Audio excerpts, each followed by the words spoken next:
दुख जीवन का एक अनिवार्य हिस्सा है। यह हमारे जीवन में उतार चढ़ाव लाता है। हर कोई अपने जीवन में किसी न किसी रूप में दुख का अनुभव करता है और दुख हमें अंदर तक हिला देता है।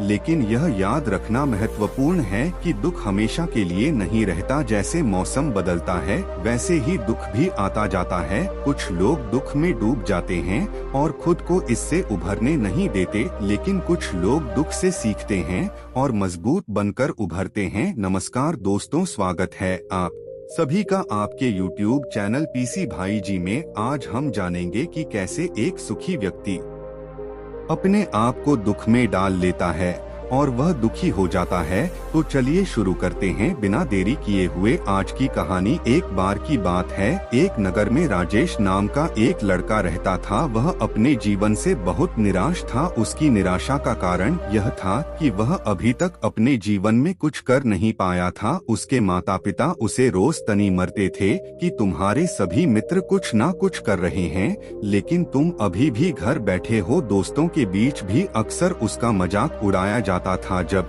वह कहीं ज्यादा तो लोग उससे पूछते थे, बेटा तुम क्या कर रहे हो? उसे यह बताने में भी शर्म आती थी। वह कुछ भी नहीं कर रहा है। धीरे धीरे उसने अपने सभी रिश्तेदारों से मिलना भी काम कर दिया और लोगों से मिलना भी बंद कर दिया। वह ज्यादातर समय घर पर ही राहत अकेला रहता और भगवान को खोजता रहता है।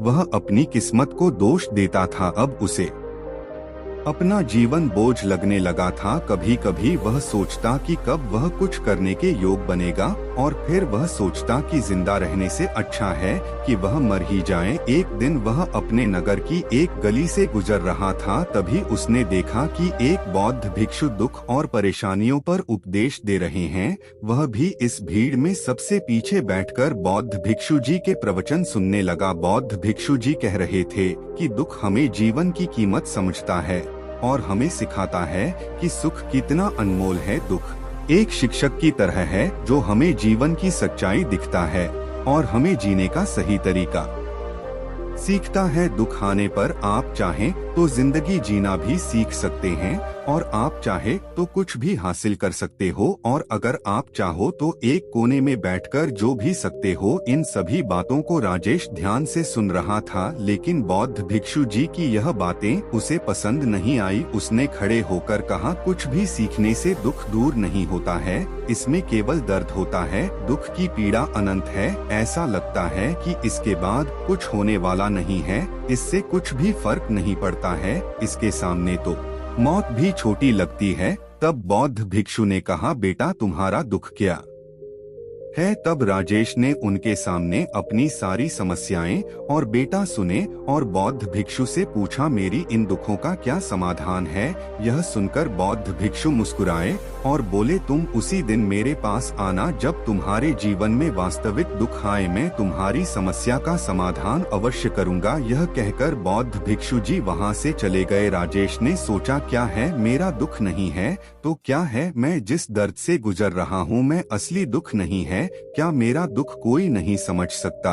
जब माता पिता नहीं समझे तो भला यह बौद्ध भिक्षु क्या समझेंगे? दुखों से परेशान होकर राजेश ने एक फैसला लिया कि अब वह कुछ करेगा। उसने एक छोटा व्यवसाय शुरू किया, पर उसे सफलता नहीं मिल रही थी, लेकिन उसके घर वाले खुश थे कि वह अब कुछ कर रहा था। वह अपने व्यवसाय में लग रहा और धीरे धीरे उसे सफलता मिलने लगी। फिर उसने रफ्तार पकड़ी और केवल 3 साल के अंदर ही वह एक बड़ा बिजनेसमैन बन गया। अब राजेश के आसपास ऐसी कई लोग थे जो उसकी परवाह करते थे, जो उससे प्यार करते थे। अब उसके परिवार के सदस्य भी उसकी तारीफ करते करते थकते नहीं। दिन प्रतिदिन उसके मित्रों की संख्या बढ़ती जा रही थी। अब वह अपनी जिंदगी से बहुत तो खुश था। उसके कुछ दोस्तों ने उसे सलाह दी, जब तुम एक बड़ा बिजनेसमैन बनकर बहुत खुश हो तो सोचो तुम्हें कितनी खुशी होगी अगर तुम इस शहर और इस राज्य की सबसे बड़े बिजनेसमैन बन जाती। कितने लोग आपसे जुड़ना चाहेंगे, लोग तुम्हारे आगे पीछे घूमेंगे, तुम्हारी कितनी बड़ी ख्याति होगी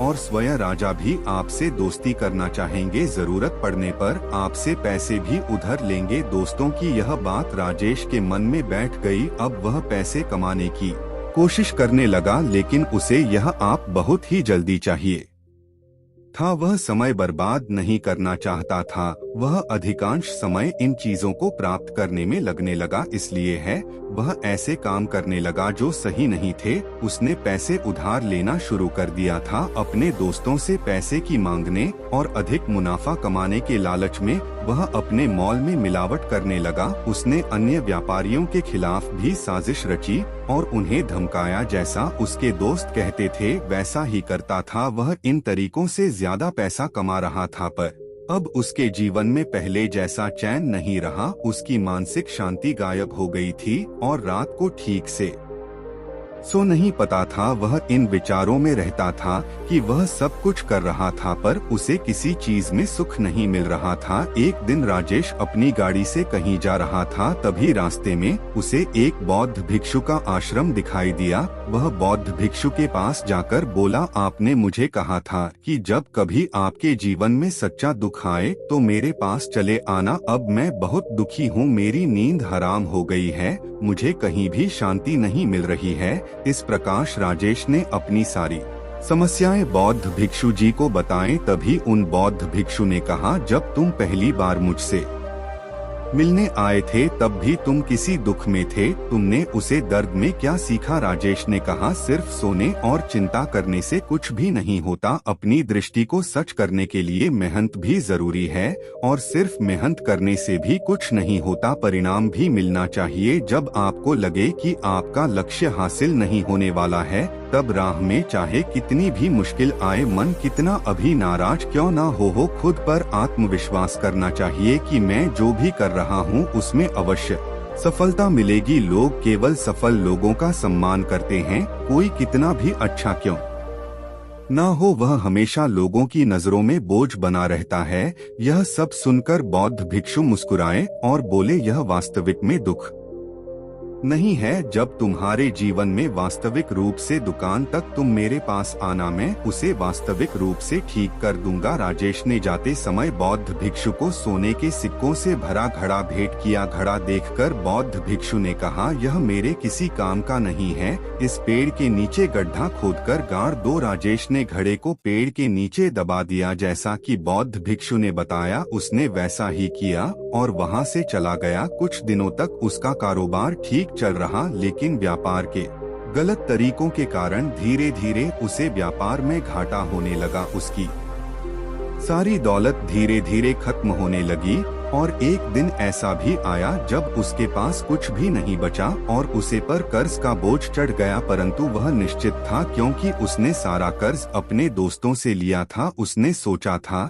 कि उसके दोस्त बुरे वक्त में उसके साथ खड़े रहेंगे, लेकिन ऐसा कुछ नहीं हुआ। जैसे ही बुरा वक्त आया, दोस्त पहले उस कर्ज मांगने लगे, मगर उसने कर्ज नहीं लौट पाया तो उन्होंने उसे जान से मारने की धमकी दी। उसके सभी शुभचिंतक और प्रियजन उससे दूर हो गए। उसके दोस्त जो उसके साथ मस्ती किया करते थे, अब उससे दूर भाग रहे थे। उसका परिवार उसकी गलतियां और कमियां गिरने लगा। उसकी सारी संपत्ति नीलाम हो गई और उसके पास कुछ भी ना बचा। जब उसने अपने पिता से मदद मांगी तो पिता ने कहा, मेरे पास थोड़ी सी संपत्ति है, अगर मैं तुम्हें दे दूंगा तो तुम्हारी माँ को क्या कहूँगा? यह संपत्ति हमारी अंतिम सहारा है। राजेश के मन में गहरा दुख छा गया। उसके आसपास कोई भी नहीं था जो उसके दुख को समझ सके। लोगों के विश्वासघात के कारण वह अंदर से टूट चुका था। वह सोचने लगा कि अब जीने का कोई मतलब नहीं है, अब मौत ही मेरा सहारा है।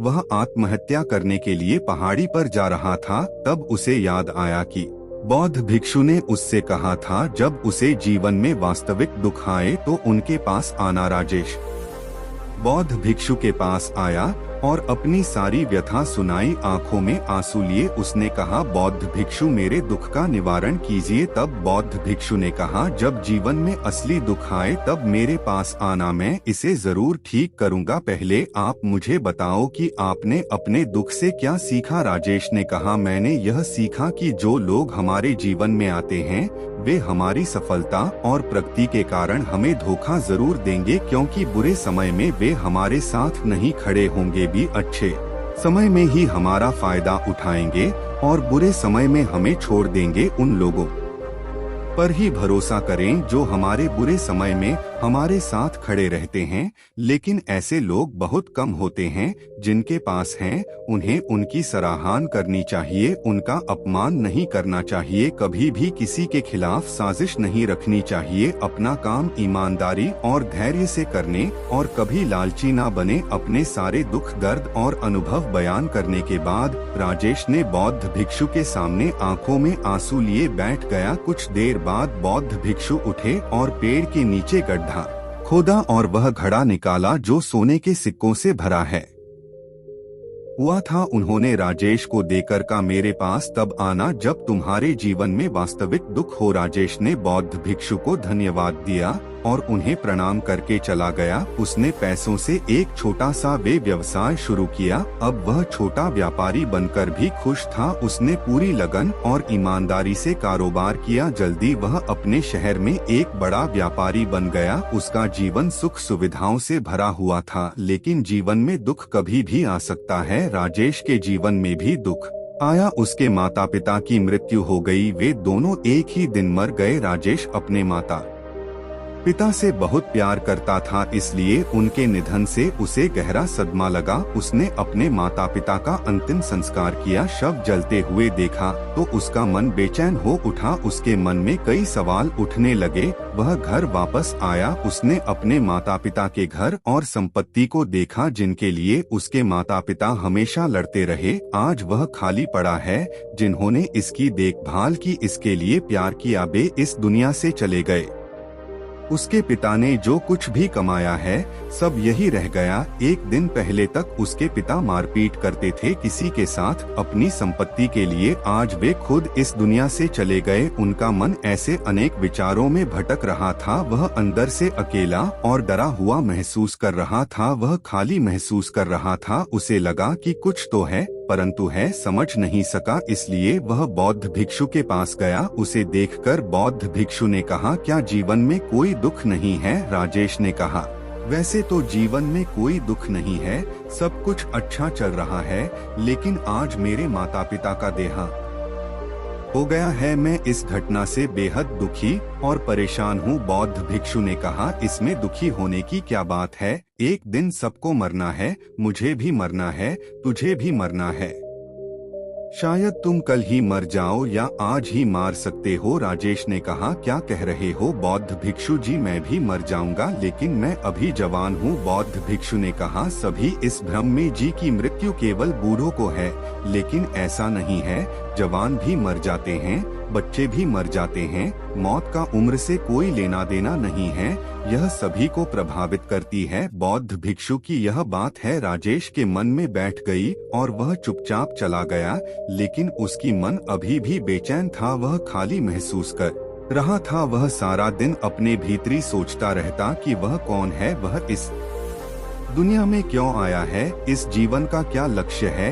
ऐसे कई सवाल उसके दिमाग में लगातार उठ रहे थे, लेकिन उन्हें अपने किसी भी सवाल का जवाब नहीं मिल रहा था और उनका दुख दिन प्रतिदिन बढ़ता ही जा रहा था। कुछ दिन बाद वह फिर से बौद्ध भिक्षु के पास पहुंचा और बोला, हे बौद्ध भिक्षु, मैं बहुत दुखी हूँ क्योंकि मैं यार नहीं जान पा रहा हूँ कि मैं कौन हूँ और मैं इस दुनिया में क्यों आया हूँ। यह सुनकर बौद्ध भिक्षु मुस्कुराए और बोले, आज आपके जीवन में पहली बार सच्चा दुख है। यह वास्तविक में दुख कहलाने लायक है। हम नहीं जानती कि हम कौन हैं और हम क्यों आए हैं। राजेश ने अपने बौद्ध भिक्षु से कहा कि अपनी दुर्दशा दूर करें। बौद्ध भिक्षु ने कहा, हम सभी इंसान हैं, जीवन भर संग्रह करते रहते हैं। राजेश ने कहा, कोई भी इंसान अपने साथ कुछ भी नहीं ले जाता, वह सिर्फ अकेले ही जाता है। मेरे माता पिता भी अपने साथ कुछ भी लेकर नहीं गए, संपत्ति वैभव सब कुछ यहाँ पर छोड़ कर गए। बौद्ध भिक्षु ने कहा, अब मेरी बात ध्यान से सुनो, इस संसार में हमें जो संग्रह करना चाहिए वह हम नहीं करते, बल्कि चीज हमारे सामने होती हैं, लेकिन हम उन्हें देखने की कोशिश नहीं करते। हमें इस दुनिया में जो कुछ भी इकट्ठा करना है वह हम खुद हैं, हमें खुद को जुटाना होगा।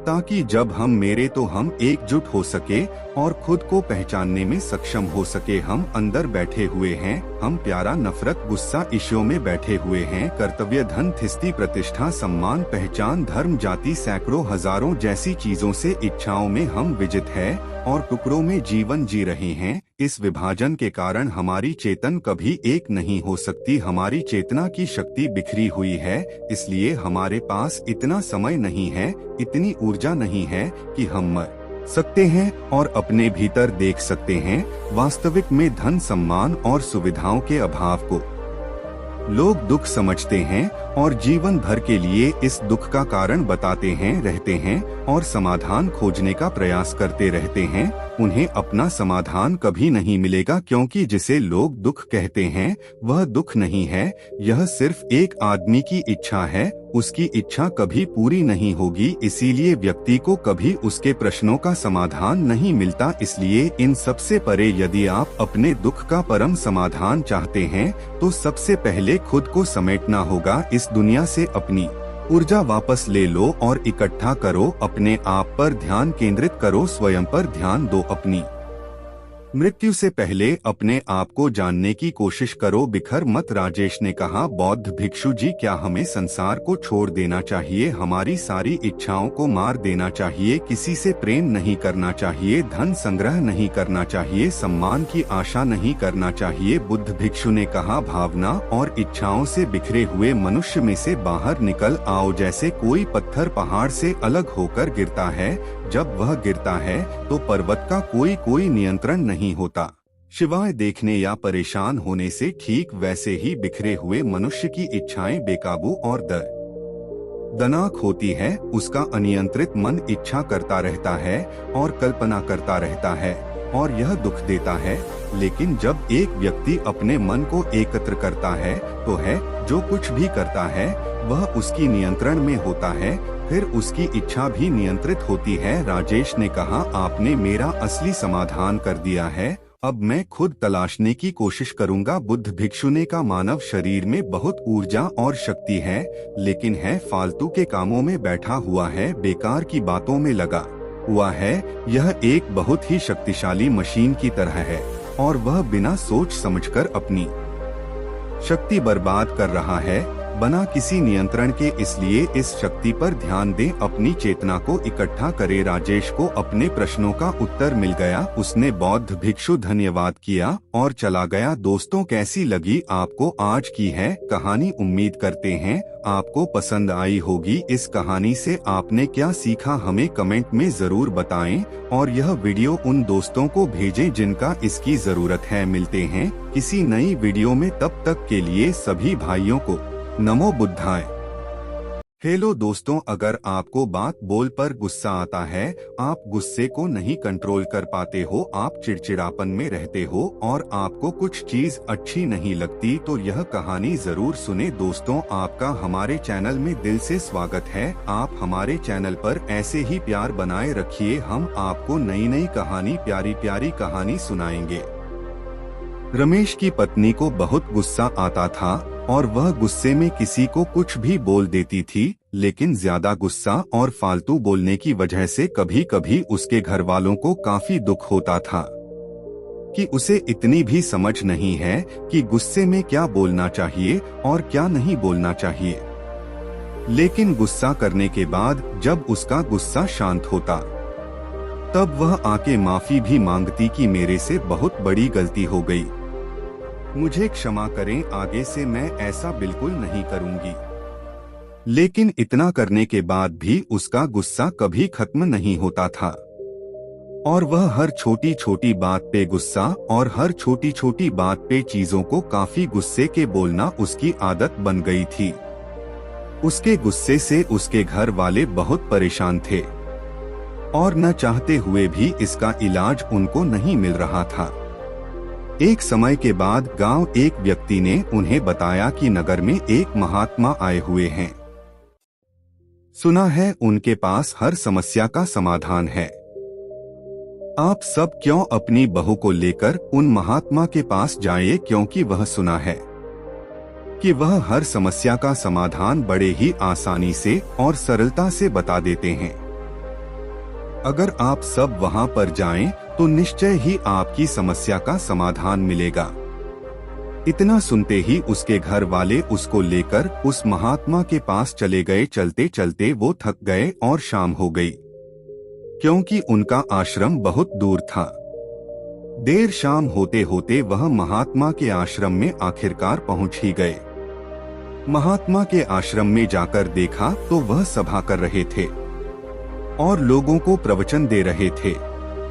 सभा खत्म होने के बाद उन्होंने महात्मा से पूछा कि महात्मा, यह मेरी बहू है, इसे बहुत गुस्सा आता है, कृपा करके इसका कोई समाधान बताएं, क्योंकि इसे बहुत गुस्सा आता है और फिर जब गुस्सा आता है तब यह किसी को नहीं देखती। कृपया हमें इसका उपाय बताएं।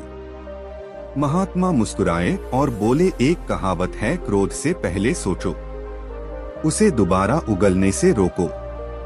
उन्होंने बोला, इसका क्या मतलब है? आप जरा खुल के ही बताइए, हमें यह बात समझ में नहीं आ रही। महात्मा फिर मुस्कुराए और बोले, मैं तुम्हें एक कहानी सुनाता हूँ। यह कहानी निश्चय ही तुम्हारे सवालों के सारे जवाब दे देगी। एक समय की बात है, एक छोटे से गांव में एक बुढ़िया रहती थी। उनका नाम धनिया था। धनिया बहुत ही प्यारी और दयालु महिला थी, लेकिन एक समस्या उनके गुस्से की थी। वे छोटी छोटी बातों पर बहुत जल्दी गुस्सा हो जाया करती थी। जब उसे गुस्सा आता तो कभी नहीं देखती उसके सामने कौन है और कौन नहीं। वह सबको गुस्से में अपने से छोटा ही समझती थी। बुढ़िया जितनी गुस्सेल थी उतनी ही लालची थी। उसके मैं में धन और पैसों को लेकर अपार लालच था। एक समय बुढ़िया के पास खाने को कुछ नहीं बचा और वह पैसे भी नहीं कमाना नहीं चाहती थी। तो उसके मन में तरकीब सूझी। उसे याद आया, गांव में मेला लगा है, क्यों न इस मेले से कुछ लाभ लिया जाए। धनिया ने सोचा कि यह एक अच्छा मौका है कि उनके गुस्से को कुछ सीख मिले। उन्होंने गांव के लड़कों को बुलाया और कहा, मेरे पास एक चुटकुला है, अगर तुम मुझे हंसाओगे तो मैं तुम्हें एक सिक्का दूंगी, लेकिन अगर तुम मुझे हंसाना पाओगे तो तुम्हें मुझसे 2 सिक्के देने होंगे। अब बुढ़िया अंदर ही अंदर बहुत खुश हो रही थी कि इन बच्चों बेवकूफ बनाकर अब मैं पैसे भी कमा लूंगी और मेरा काम भी चल जाएगा। इन्हें भला क्या पता लगता है, बच्चे तो वैसे ही चुटकुला से हंसते हैं। लड़के राजी हो गए। धनिया ने चुटकुला सुनाना शुरू किया, परंतु उनकी बुद्धि इतनी तेज थी। वे सब उस बुढ़िया के बारे में अच्छी तरह जानते थे कि वह लोगों को बेवकूफ बनाती है और वह धन की कितनी लालची है। इसलिए सभी लड़के मिलकर पहले से ही प्लान बना लिए थे कि हमें इसके चुटकुले पर हंसना नहीं है और जो मर्जी हो जा, हमें बेवकूफ नहीं बनना है। बुढ़िया ने उन लड़कों से पूछा, क्या तुम सभी तैयार हो? लड़कों ने जवाब दिया, हाँ बिल्कुल, हम सब तैयार हैं। आप चुटकुला सुनाओ। फिर बुढ़िया ने एक मजेदार चुटकुला सुनाया, लेकिन किसी भी लड़के ने थोड़ी सी भी हंसी नहीं निकाली। बुढ़िया थोड़ी सहमी, लेकिन उसे 2 सिक्के डबल देने थे, इसीलिए उसने दे दिया। उसके मन में उपाय आया। उसने मन ही मन सोचा, अगले बार वो इससे भी बेहतर चुटकुला सुनाएगी और पक्का सबको हंसा के ही मानेगी। इस बार बुढ़िया ने फिर एक चुटकुला सुनाया, लेकिन इस बार भी कोई लड़का नहीं। अब बुढ़िया थोड़ी गुस्से में आ गई। वह जितनी बार भी चुटकुले सुनाती, गांव में से कोई भी लड़का नहीं हंसता। वे फिर सब धनिया के चुटकुले पर हंसने के बजाय अपनी हंसी को दबा लिया। उसके बाद धनिया ने एक बार फिर कोशिश की और फिर बार बार, लेकिन हर बार उनके पास 2 सिक्के देने ही पड़े। अब उसके पास कोई चारा नहीं बचा। अंत में बुढ़िया ने जीतने भी सिक्के लिए थे, उन लड़कों को दे दिए और वहां से रोते रोते चली गई। उसने सबक लिया कि आज के बाद वो गुस्सा करना छोड़ देगी। इससे धनिया ने सीख ली कि गुस्सा करने से केवल नुकसान होता है। उन्होंने गुस्से को कम करने का निर्णय लिया और अब उनके गुस्से की बारीकी से संभाल रखते थे। उन्होंने समझ लिया कि हंसी और प्रेम के माध्यम से वे अपने आप को और अपने आसपास के लोग को खुश रख सकती थी। उसकी ज्यादा लालच और ज्यादा बोलने की वजह से उसने खुद के पैर पर कुल्हाड़ी मारी थी और अब उसने सभी सारा कुछ गवा दिया। उसके पास अब पश्चाताप करने को भी कुछ नहीं बचा। अंत में वह खाली हाथ घर को लौट गई। इस कहानी को सुनकर लड़की के माँ बाप ने बोला, महाराज अब आप ही बताइए गुस्सा को आखिर कम कैसे किया जाए। आप जो बोलेंगे हम निश्चय ही करेंगे। संत ने कहा, अब मैं तुम्हें जो बातें बताने जा रहा हूँ उसे तुम ध्यान से सुनो, क्योंकि यह बातें तुम्हारी जिंदगी बदलने वाली है। कम गुस्सा रखने के कई फायदे होते हैं जो हमारे स्वास्थ्य संबंध और मानसिक स्थिति को सुधार सकते हैं। 1. स्वास्थ्य सुधार। ज्यादा गुस्सा रखने से हमारे शारीरिक स्वास्थ्य पर बुरा असर पड़ता है। गुस्से के कारण हृदय रोग, उच्च रक्तचाप, मानसिक तनाव और अन्य स्वास्थ्य समस्याएं हो सकती हैं। यह सच है, ज्यादा गुस्सा इंसान को बीमार बना देता है और ज्यादा गुस्सा करने से इंसान चिड़चिड़ा भी बन जाता है और एक गुस्से वाला इंसान हमेशा अंदर से बीमार ही रहता है। कम गुस्से से शारीरिक स्वास्थ्य सुधरता है। इसीलिए अगर तुम्हें स्वस्थ रहना है और इन सारी बीमारियों से बचना है तो तुम्हें कम गुस्सा करने की आदत डालनी चाहिए। 2. बेहतर संबंध। अधिक गुस्से से आसपास के लोग हमसे दूर हो जाते हैं। कम गुस्सा रखने से हम अपने परिवार, दोस्त और समाज में अच्छे संबंध बना सकते हैं, क्योंकि गुस्से में हम हमेशा दूसरों की बेइज्जती करते हैं और हम प्यार भरे शब्द उन रिश्तों में नहीं बोल पाते जहां बोलना चाहिए, और जहां पर प्यार भरे शब्द नहीं वहां पर भला रिश्ता कैसे रहेगा, क्योंकि रिश्ते प्रेम के सहारे चलते हैं। और जिन रिश्ते प्रेम नहीं और जिन रिश्तों में तुम प्यार से बात नहीं करोगे, तुम प्यार से बोलोगे नहीं, वहां पर भला रिश्ते कैसे टिकेंगे। इसलिए रिश्ते को संभालना है तो पहले प्यार से बोलना सीखो, लेकिन तुम प्यार से तभी बोलोगे जब तुम्हें कम गुस्सा आएगा। इसीलिए यह जरूरी है कि तुम कम गुस्सा करो। कहते हैं एक अशांत माँ कभी भी सही फैसला नहीं ले सकती है। इसलिए सही फैसला लेने के लिए मन का शांत होना जरूरी है। लेकिन मन तभी शांत होगा जब तुम्हें गुस्सा कम आएगा। जब तुम्हें गुस्सा आएगा तो मन हमेशा तुम्हारा अशांत रहेगा। फिर भला तुम ही बताओ तुम सही फैसले कैसे ले सकते हो। और जब तुम सही फैसले नहीं लोगे तो भला वह जिंदगी का मतलब क्या है, तुम्हारा अस्तित्व ही क्या रह जाएगा। इसीलिए सही फैसले हमारे जिंदगी को बनाते हैं। गुस्से में हम अक्सर उचित निर्णय नहीं ले पाते हैं। कम गुस्सा रखने से हम ठीक से सोच सकते हैं और बेहतर निर्णय ले सकते हैं। 4. मानसिक शांति। जब हम कम गुस्से में होते हैं तो हमारी मानसिक स्थिति पर अच्छा प्रभाव पड़ता है। कम गुस्सा रखने से हमारी चिंता कम होती है और हमें शांति का अनुभव होता है। ज्यादा गुस्सा रखने से होने से हम अक्सर उच्च स्थितियों में नुकसान उठाते हैं। कम गुस्सा रखने से हम अपनी उच्च स्थिति और सम्मान बनाए रख सकते हैं। इन सभी फायदों से स्पष्ट है कि कम गुस्सा रखना हमारे जीवन को कई तरह से सुधार सकता है और हमें एक सकारात्मक और स्वस्थ दिशा में ले जा सकता है। इतना सब सुनने के बाद लड़के ने कहा, मुझे समझ में आ गया कि कम गुस्सा होने के कितने सारे फायदा हैं। आप अब कृपा करके आप मुझे यह बताइए कि गुस्सा को कम किया कैसे जाए, क्योंकि अभी के लिए यह सवाल जरूरी है। फिर महात्मा ने बोला, तो सुनो। उन्होंने कहा, अभ्यास, ध्यान और चुप रहना। अगर तुम तीनों चीजों को करोगे तो तुम निश्चय ही गुस्से पर विजय पालोगे। जब भी तुम्हें लगे कि तुम गुस्सा करने वाले हो तो तुम बस 10 सेकंड के लिए बोलने से पहले चुप रहो। अपने मन को यही बताओ और समझो कि तुम 10 सेकंड कुछ नहीं बोलोगे। उसके बाद तुम वहां से हो सके तो चले जाओ गुस्से में। अगर तुम उसे जगह को छोड़कर कहीं और चले जाते हो तो तुम निश्चय ही उस पर विजय पालोगे और बिना कुछ बोले तुम वहां जीत जाओगे। और यह तभी होगा जब तुम ध्यान करोगे और जब तुम हर दिन इस बात का प्रयास करोगे। अगर तुम ऐसा कर पाते हो तो तुम्हारी विजय निश्चित है।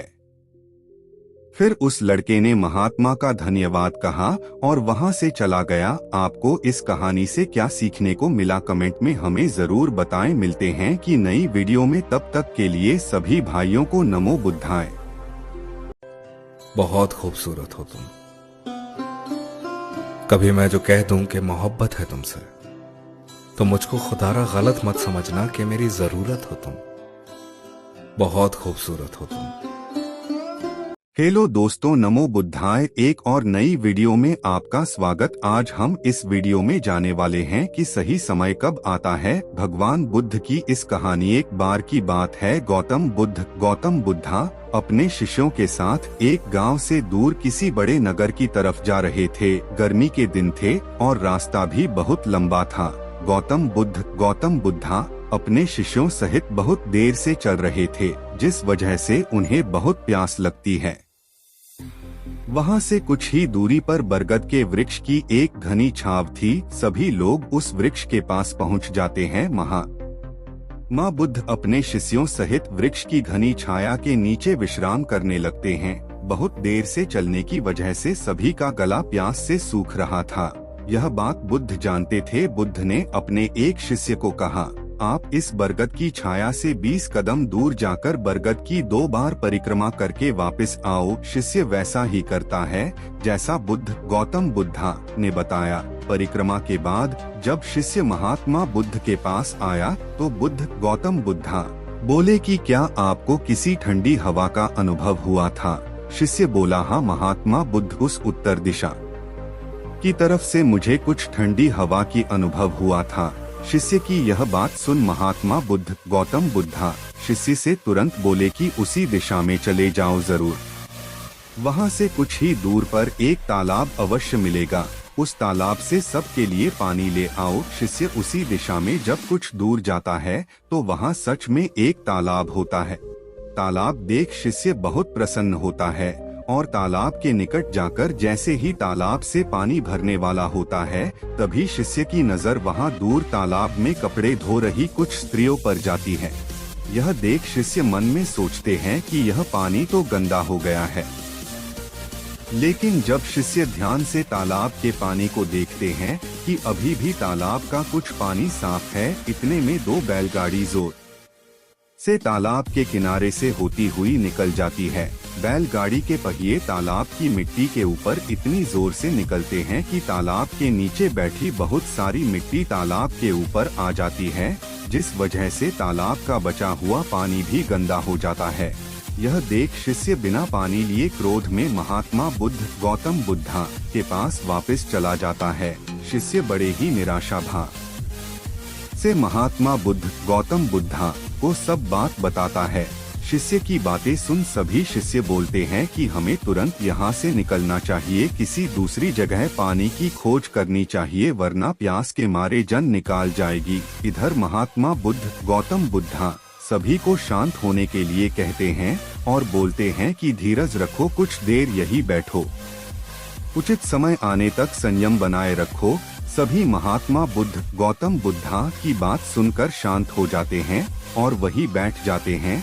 कुछ समय बीत जाने के बाद महात्मा गौतम बुद्धा फिर से अपने शिष्य को उसी तालाब से पानी लाने के लिए कहते हैं। शिष्य बिना कोई सवाल किए उसी तालाब से पानी लेने के लिए फिर से चला जाता है। तालाब की हालत देख शिष्य को यकीन नहीं होता। तालाब का पानी पूरी तरह से साफ होता है। यह देख शिष्य बहुत खुश होता है और पानी भरकर महात्मा गौतम बुद्धा के पास जाता है। सभी पानी पीकर अपनी प्यास बुझते हैं, लेकिन अभी भी सबके मन में ये एक सवाल था कि आखिर यह चमत्कार हुआ कैसे। तालाब का सब पानी तो गंदा था। उन्हें लगा कि जरूर ये गौतम बुद्धा की शक्ति है। इनमें एक शिष्य ने यह सवाल महात्मा गौतम बुद्धा से पूछ ही लिया कि यह चमत्कार आपने कैसे किया। शिष्य का जवाब देते हुए महात्मा बुद्ध बोले कि यह कोई चमत्कार नहीं, यह आपके सब्र का फल है। यह फल है आपके सब्र बनाए रखते हुए उचित समय के इंतजार का। जितनी देर हम सब लोगों ने सब्र किया, उतनी देर तक तालाब के पानी के ऊपर तैर रहे सभी गंदे तत्व और मिट्टी तालाब के पानी के नीचे बैठ रहे थे। फिर कुछ देर बाद शिष्य जब वहां तालाब के पास पहुंचा, तब तक सब दूषित कण नीचे बैठ चुके थे, जिस वजह से तालाब का पानी पहले की तरह साफ हो चुका था तथा तालाब साफ दिखाई दे रहा था। यदि उस समय आप लोगों ने सब्र न किया होता, धैर्य न रखा होता, तो आप सब इतनी गर्मी में पानी की खोज में प्यासे रहकर शायद अब तक मृत्यु को प्राप्त हो गए होते, क्योंकि यहाँ से अगला कोई तालाब है या नहीं, और होगा भी तो क्या उसका पानी साफ होगा या नहीं। इन सब कारणों से आप कभी प्यास न बुझा पाते और प्यास से मर जाते।